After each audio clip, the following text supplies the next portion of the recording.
ಉತ್ತರ ಕರ್ನಾಟಕ ನ್ಯೂಸ್, ಇದು ಕನ್ನಡದ ಉಸಿರು. ಇನ್ನು ಇದೇ ರೀತಿ ಈಗ ಮುಖ್ಯಮಂತ್ರಿಗಳ ಆದೇಶಕ್ಕೆ ಮತ್ತೊಂದು ಇಲಾಖೆಯಲ್ಲೂ ಕೂಡ ಕವಡೆ ಕಾಸಿನ ಕಿಮ್ಮತ್ತು ಸಿಗ್ತಾ ಇಲ್ಲ. ಸರ್ಕಾರದ ಆದೇಶಕ್ಕೆ ಡೋಂಟ್ ಕೇರ್ ಅಂತ ಇದ್ದಾರೆ ಬೀದರ್ ಜಿಲ್ಲೆಯ ಅಧಿಕಾರಿಗಳು.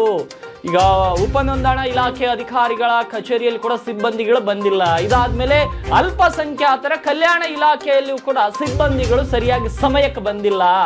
ಸಮಯ 10 ಗಂಟೆ 15 ನಿಮಿಷ ಆದ್ರೂ ಕೂಡ ಕಚೇರಿಗೆ ಸಿಬ್ಬಂದಿಗಳು ಸರಿಯಾಗಿ ಬರ್ತಾ ಇಲ್ಲ. 6 ರಿಂದ 7 ಜನ ಸಿಬ್ಬಂದಿಗಳಿರುವಂತ ಕಚೇರಿಯಲ್ಲಿ ಸರಿಯಾದ ಸಮಯಕ್ಕೆ ಒಬ್ಬ ಸಿಬ್ಬಂದಿ ಮಾತ್ರ ಹಾಜರಿದ್ರು. ಜಿಲ್ಲಾ ಮಟ್ಟದ ಅಧಿಕಾರಿಗಳು ನಾವು ಕರೆ ಮಾಡಿದಾಗ ಬೇರೆ ಶಾಲೆಯ ಭೇಟಿಗೆ ಹೋಗಿದ್ರು. ಆದ್ರೆ ಇನ್ನುಳಿದವ್ರು ಎಲ್ಲಿದ್ರು? ಅಲ್ಪಸಂಖ್ಯಾತ ಕಲ್ಯಾಣ ಇಲಾಖೆಯ ಅಧಿಕಾರಿಗಳ ನಿರ್ಲಕ್ಷ್ಯಕ್ಕೆ ಜಿಲ್ಲಾಡಳಿತದ ಕ್ರಮ ಏನು? ಇವಾಗ ಅಲ್ಪಸಂಖ್ಯಾತ ಕಲ್ಯಾಣ ಇಲಾಖೆ ಜಿಲ್ಲಾಧಿಕಾರಿಗಳು ಬೇರೆ ಶಾಲೆಯ ಭೇಟಿಗೆ ಹೋಗಿದ್ರು. ಇದಕ್ಕೆ ಸಂಬಂಧಪಟ್ಟ ಹಾಗೆ ನಾವು ಕೇಳಿದಾಗ ಅವರು GPS ಫೋಟೋವನ್ನು ಕೂಡ ಹಾಕಿದ್ರು. ಇನ್ನುಳಿದಂತ ಸಿಬ್ಬಂದಿಗಳು ಅಧಿಕಾರಿಗಳು ನಿಮ್ಮ ಜಿಲ್ಲಾ ಮಟ್ಟದ ಅಧಿಕಾರಿಯೇ ಸಮಯ ಪಾಲನೆ ಮಾಡ್ತಾ ಇದ್ದಾರೆ, ನೀವೇನ್ ಮಾಡ್ತಾ ಇದ್ದೀರಾ? ಹಾಗಿದ್ರೆ DK ಶಿವಕುಮಾರ್ ಆದೇಶಕ್ಕೂ ಮತ್ತೆ ನಿಮ್ಮ ಜಿಲ್ಲಾ ಮಟ್ಟದ ಅಧಿಕಾರಿಯ ಆದೇಶಕ್ಕೂ ನಿಮಗೆ ಕಿಮ್ಮತ್ತಿಲ್ವಾ? ಹಾಗಿದ್ರೆ ನೋಡ್ಬೇಕು ನಾಳೆಯಿಂದ ಸುಧಾರಣೆ ಮಾಡ್ತಾರ ಅಥವಾ ನಮ್ಮ ರಿಯಾಲಿಟಿ ಚೆಕ್ನಲ್ಲಿ ಯಾವ ಅಧಿಕಾರಿಗಳು ಎಷ್ಟು ಟೈಮಿಗೆ ಬರ್ತಾರೆ ಅನ್ನೋದನ್ನ ಜಿಲ್ಲಾಡಳಿತದ ಮುಂದಿಡುವಂತ ಕೆಲಸವನ್ನ ನಾವು ಮಾಡ್ತೇವೆ. ನೂತನ ಮುಖ್ಯಮಂತ್ರಿ DK ಶಿವಕುಮಾರ್ ಅವರು 10 ಗಂಟೆಗೆ ಸರ್ಕಾರಿ ಕಚೇರಿಯಲ್ಲಿ ಎಲ್ಲ ಅಧಿಕಾರಿಗಳು ಹಾಜರಿರಬೇಕೆಂದು ಆದೇಶ ನೀಡಿದರೂ ಸಹ ಏನೋ ಕರ್ನಾಟಕ ಸೇರಿದಂತೆ ಸಾಕಷ್ಟು ಜಿಲ್ಲೆಗಳಲ್ಲಿ ಅಧಿಕಾರಿಗಳು ಸರಿಯಾದ ಸಮಯಕ್ಕೆ ಕಚೇರಿಗೆ ಬರ್ತಿಲ್ಲ ಅನ್ನೋ ಮಾತುಗಳಿದೆ. ಈ ಹಿನ್ನೆಲೆಯಲ್ಲಿ ನಾವು ಇವತ್ತು ಬೀದರ್ ಜಿಲ್ಲೆಯ ಅಲ್ಪಸಂಖ್ಯಾತ ಕಲ್ಯಾಣ ಇಲಾಖೆಗೆ ಬಂದು ಒಂದು ರಿಯಾಲಿಟಿ ಚೆಕ್ ಅನ್ನ ಮಾಡ್ತಾ ಇದ್ದೇವೆ.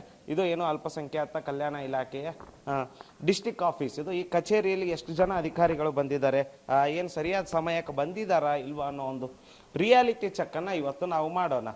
ಏನು ಇಲ್ಲಿ ಅಧಿಕಾರಿಗಳು ಇರ್ತಾರೆ, ಇಲ್ಲಿ ಬಂದಿದ್ದಾರೆ, ಇಲ್ಲಿ ನೋಡಿ 2 ಚೇರ್ ಇದೆ, 2 ಸಿಸ್ಟಮ್, 2 ಚೇರ್ ಖಾಲಿ ಇದೆ. ಅಂದ್ರೆ ಇನ್ನೂ ಅಧಿಕಾರಿಗಳು ಬಂದಿಲ್ಲ. ಲೈಟ್ ಫ್ಯಾನು ಎಲ್ಲ ಆನ್ ಇಟ್ಟಿದ್ದಾರೆ, 2 ಕಡೆ ಬಂದಿಲ್ಲ.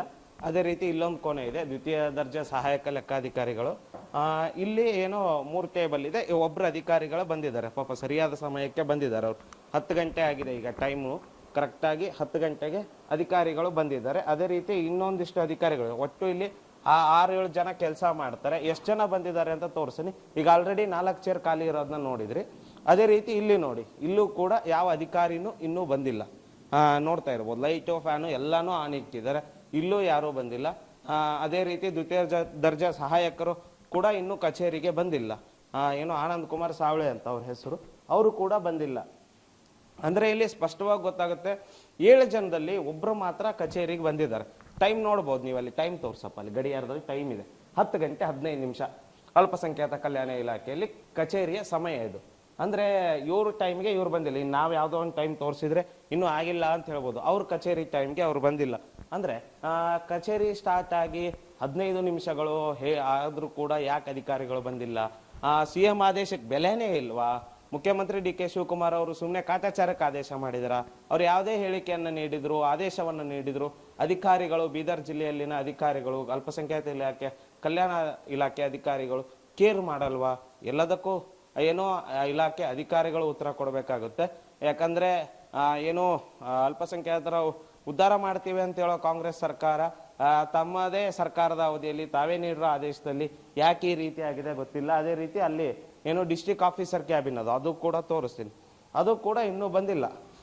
ಏನು ಬಳಿರಾಮ್ ಅಂತ ಡಿಸ್ಟ್ರಿಕ್ಟ್ ಆಫೀಸರು, ಅವರು ಕೂಡ ಬಂದಿಲ್ಲ. ಇಲ್ಲಿ ಅವ್ರ ಕಚೇರಿ ಕೂಡ ಬಂದಾಗಿದೆ, ನೋಡ್ತಾ ಇರ್ಬೋದು, ಇನ್ನೂ ಬಂದಿಲ್ಲ ಅವರು. ನೋಡಿ ಖಾಲಿ ಇದೆ, ಸಂಪೂರ್ಣ ಖಾಲಿ ಇದೆ, ನೋಡ್ಬೋದು ನೀವು ಆ ಚೇರ್ನ ಕ್ಯಾಬಿನ್ನ. ಅಂದ್ರೆ ಏನು ಸರ್ಕಾರದ ಆದೇಶಕ್ಕೆ ಕಿಂಚಿತ್ತು ಕಿಮ್ಮತ್ತು ಕೊಡ್ತಾ ಇಲ್ವಾ?